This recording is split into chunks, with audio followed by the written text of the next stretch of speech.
Para mendo,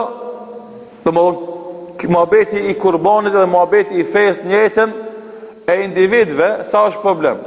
Një basketbolist fetar musliman i Kosovës shkon haç, do të bëhet më njërë tem dite, e kalon ekipën keq, ka shku në haç, e tash çka ka me bo, muhabet i madh. E lexon komentet edhe i shef namat aty, mallkimet, para mendo. Pse ka shku në haç, shkofsh e mos u kthefsh. Njerëzve i pengon se dikush prej sportistave të shquar, të suksesshëm, mundohet që të aplikon, të zbaton haxhin si një kusht për kushteve të Islamit.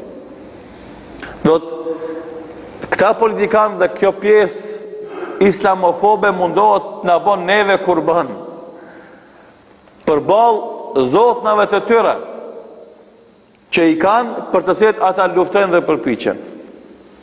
Na flijojnë neve si pjesë muslimane dhe bilum tha i njoni para disa viteve që pak ka bo Miloševiqi me neve, është dash ma shumë, dhe më thonë, edhe neve tjerve me na pas vra e me na pas mbyt si qenjë.